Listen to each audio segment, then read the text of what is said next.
आजकल क्या है कि स्कूल जो है वो काफ़ी मोटी फ़ीस वसूल रहा है बच्चों से। उनके जो स्कूल के चार्जेस रहते हैं तो आप देखोगे बसेस का चार्जेस अलग है, वहीं पर कंप्यूटर लैब में ले जाने का चार्ज अलग रहता है उनका। वहीं पर आप देखोगे कि लैंग्वेज लैब के तौर पर काफ़ी रुपया वसूला जाता है कि अलग अलग भाषाएं जो हैं वो सिखाई जा रही हैं स्कूल में। ये सारी चीज़ें हम लोग ये देखते हैं कि ये एक धीरे धीरे जोड़कर ये काफ़ी अच्छा खासा मोटी फीस जो है वो वसूलते हैं बच्चों से, मतलब बच्चों के पेरेंट्स से। अब इसके लिए अगर हम लोग देखें उन बच्चों का, अगर पर्सनल लेवल पे जब बात करते हैं जाके बच्चों से, तो मालूम पड़ता है कि बच्चों को सिर्फ़ और सिर्फ इंग्लिश स्पीकिंग के अलावा और कुछ भी नहीं आता।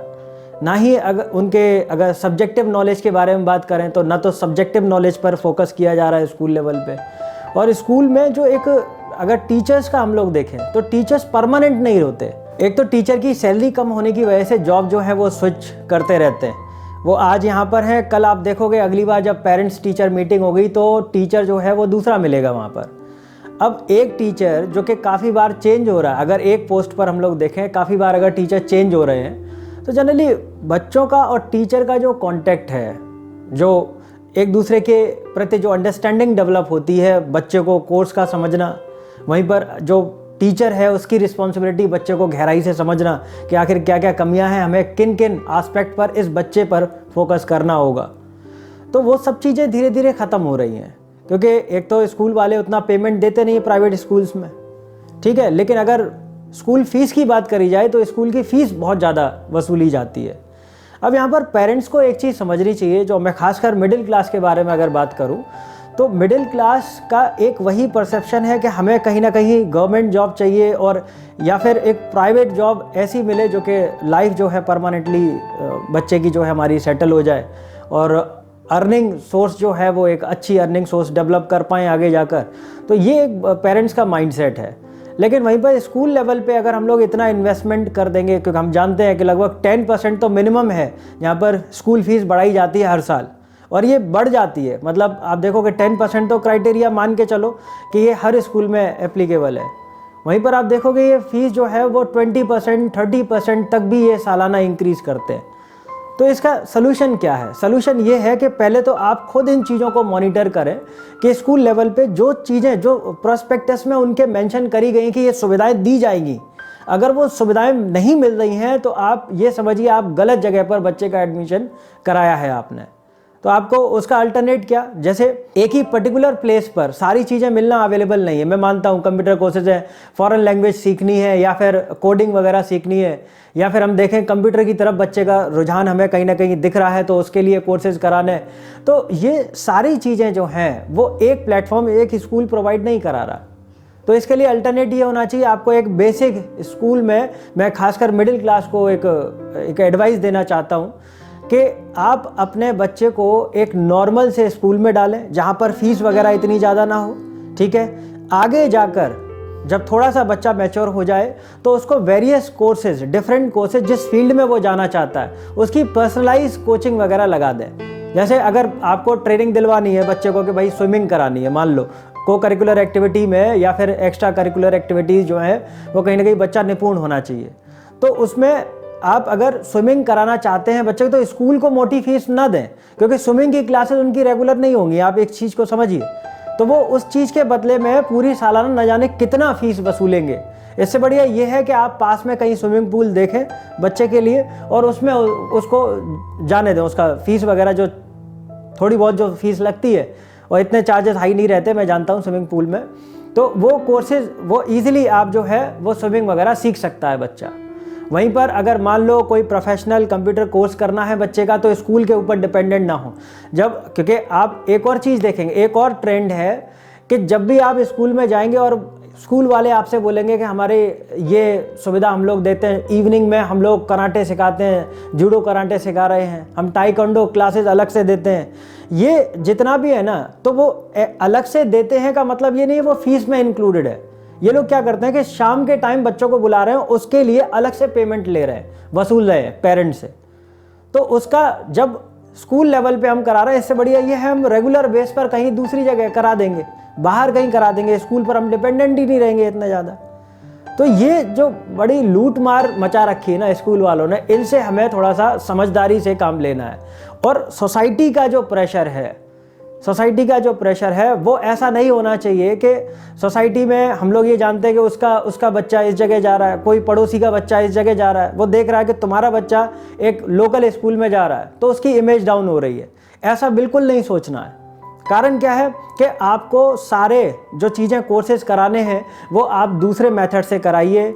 आप उसको ग्राउंड में लेकर जाइए, आप जो क्लब्स वगैरह हैं उसमें लेकर जाइए। जो आप घर के नज़दीक अगर आपको कोई टेनिस कोर्ट वगैरह या बास्केटबॉल कोर्ट या फुटबॉल ग्राउंड वगैरह देखने को मिल रहा है तो आप बच्चे को स्पेशली खुद लेकर जाइए। स्कूल के ऊपर डिपेंडेंट ना रहें, क्योंकि स्कूल में हफ्ते में एक गेम्स पीरियड आएगा, उसमें भी पीटीआई जो हैं वो हैं अलग टाइप के। आप जानते ही हो कि न तो वो पर्टिकुलरली बच्चों पर फोकस कर रहे हैं, न कोई जो गेम की स्पोर्ट्स की जो स्किल्स हैं, जो रूल्स रेगुलेशंस है, कोई कुछ नहीं सिखा रहा, सब टाइम पास हो रहा है स्कूल लेवल पे। तो आपको खुद ये चीज़ें इनिशिएटिव लेकर एक कोच के अंडर बच्चे को रखना है और आप स्कूल के बाद में ये सारी एक्टिविटीज़ करें। और फिर ऐसा आपने देखा होगा आजकल एक और नया ट्रेंड, जो छोटे बच्चे हैं, बिल्कुल जो छोटे बच्चे हैं, उनमें जो शुरुआत की जो शिक्षा उनमें दी जाती है वो कुछ भी हम लोगों को देखने को नहीं मिलती। एलिमेंट्री एजुकेशन जैसे हम लोग कहते हैं, वो जो एलिमेंट्री एजुकेशन है ना वो बिल्कुल डाइल्यूट हो गई है। अब बिल्कुल एलिमेंट्री एजुकेशन जो बिल्कुल बच्चा जो है नर्सरी में, प्री नर्सरी में, आप देखोगे इतनी रकम देने के बाद भी आपको खुद इन्वॉल्व होना पड़ता है। मतलब स्कूल लेवल से बहुत सारे काम आ जाते हैं और ये जिम्मेदारी पेरेंट्स को, खासकर माँओं को दी जाती है कि तुम ये होमवर्क जो है वो कराकर भेजना, आप अपने बच्चे को ये होमवर्क कराकर आप स्कूल में भेजना। तो अब एक बात बताओ, जब हमने इतनी मोटी फीस जो है वो दी है, उसके बाद में इन्वॉल्वमेंट पेरेंट्स का हो रहा है, तो इससे बढ़िया ये है कि तुम खुद इन चीज़ों के इनिशिएटिव लो। तो अपने मतलब पेरेंट्स की खुद की जिम्मेदारी है कि बच्चे को सिखाएं। और इतना फिर हाई फाई ये तामझाम लगाने की ज़रूरत नहीं है, जहाँ पर आप बच्चे को, जो नर्सरी का बच्चा है वो करीबन 30 से 50 हज़ार तक, 60 हज़ार तक फीस जो आप दे रहे हो, उसका कोई लेना देना नहीं, कोई मतलब नहीं है उसका। आप समझ रहे? तो कोशिश ये करिए कि जब सब कुछ खुद ही करना है तो खुद इनिशिएटिव लें। बच्चे को थोड़ा सा आपको टाइम देना पड़ेगा, खुद ही इनिशिएटिव लेने पड़ेंगे और उसके साथ रहिए, उसके साथ टाइम स्पेंड करिए, लगे इंपॉर्टेंस फील कराओ कि एजुकेशन की क्या इंपॉर्टेंस, सही डायरेक्शन दो उसको। ठीक है, आजकल इंटरनेशनल स्कूल्स हैं, बहुत अच्छी खासी मोटी फीस वसूल रहे हैं, लेकिन वहाँ पर अगर आप देखो कि जो सेंसिटिविटी है चीज़ों को लेकर भी बिल्कुल बच्चों के अंदर नहीं है। केवल इंग्लिश स्पीकिंग के अलावा और किसी चीज़ पर फोकस नहीं किया जा रहा है। तुम ये सोचो सेंसिटाइज हो बच्चे इस चीज़ को लेकर, समाज किस हिसाब से होना चाहिए, समाज के नियम कानून क्या होते हैं, वो कुछ नहीं है। केवल और केवल मॉडर्नाइजेशन, वो भी अनसिविलाइज्ड मॉडर्नाइजेशन जैसे हम लोग कह सकते हैं। तो अनसिविलाइज्ड फॉर्म जो है हम लोगों को देखने को मिल रहा है। जो वो पेरेंट्स, जो ग्रेटिट्यूड जो शो किया जाता था, पेरेंट्स के लिए कंपैशन जो शो होता था बच्चों की तरफ से, वो सब चीज़ ख़त्म हो गई है। फिर अब यहीं तक बात ख़त्म नहीं होती, अब यहाँ पर पेरेंट्स की जो कमियां हैं वो भी हम लोगों को देखने को मिलती हैं। मिडिल क्लास ने जी तोड़ मेहनत करके अपने बच्चों को अच्छी खासी एजुकेशन दी, लेकिन वहीं पर प्रॉब्लम और है। प्रॉब्लम एक और है कि माता पिता अब वही बच्चों पर कमेंट करेंगे। अब भाई इतना एजुकेशन पर रुपया लगाने की ज़रूरत क्या थी? अगर तुम्हारी कैपेसिटी नहीं है, मान लो अगर आपने एक टारगेट सेट कर रखा है कि मेरी जितनी भी सैलरी उसका मुझे 10% जो है वो लगभग अपने बच्चों के एजुकेशन के ऊपर खर्च करना है। नहीं, ऐसा तो नहीं है कि आप जो हैं आगे जाकर अगर बच्चा कुछ कर नहीं पाता है या कैपेबल नहीं है किसी चीज़ को करने के लिए तो आप उसको ताने देना शुरू कर दें। मैं काफ़ी सारे ऐसे पेरेंट्स से मिलता हूं जो ये बातचीत करते हैं इस चीज़ को लेकर कि मेरा बेटा तो कुछ कर ही नहीं रहा है, मेरे बेटे के ऊपर मैंने सब कुछ लगा दिया लेकिन कोई भी रिजल्ट निकल कर नहीं आया। अब यहाँ पर ये नहीं होना चाहिए। जब आपने इतना इन्वेस्टमेंट किया तो बच्चे को ताने ना दें, बच्चे को डिप्रेशन में न डालें। आपको ये चीज़ समझनी है। ऐसा ना हो कि आपकी वजह से जो आपने इतना मेहनत से रुपया कमाकर उस पर पूरी पूंजी लगा दी और रिजल्ट नहीं निकल के आ रहा है, तो ये तो वही वाली बात होगी कि आपने अपने बच्चों को एक बिजनेस के तौर पर लिया कि हमने इन्वेस्टमेंट किया, उसका कुछ रिटर्न मिलना चाहिए। फीलिंग्स को समझिए। तो माँ बाप की भी यहाँ पर कमी है, बच्चों की भी यहाँ पर कमी रहती है और पेरेंट्स की भी कमी रहती है। तो यहाँ पर आपको ये चीज़ समझनी है कि पेरेंट्स अपनी रिस्पॉन्सिबिलिटी निभाएं, बच्चा जो है वो अपने माता पिता के लिए सब कुछ करे, इसके साथ साथ उसकी खुद की जिम्मेदारी है। और मैं तो ये कहूँगा कि अगर बच्चे को कहीं भी किसी भी पल ऐसा लगता है कि मैं कैपेबल नहीं हूँ या मेरा इंटरेस्ट नहीं है, तो पेरेंट्स को खुलकर बता दिया जाए, क्योंकि जिससे कि पेरेंट्स के ऊपर जो फाइनेंशियल बर्डन आपकी वजह से पड़ रहा है ना, वो कम से कम रुक पाए, है ना। तो उससे क्या होगा कि बच्चा भी फ्री हो जाएगा माइंड से, जो उसे एक्चुअल में इंटरेस्ट है उस जगह काम कर पाएगा।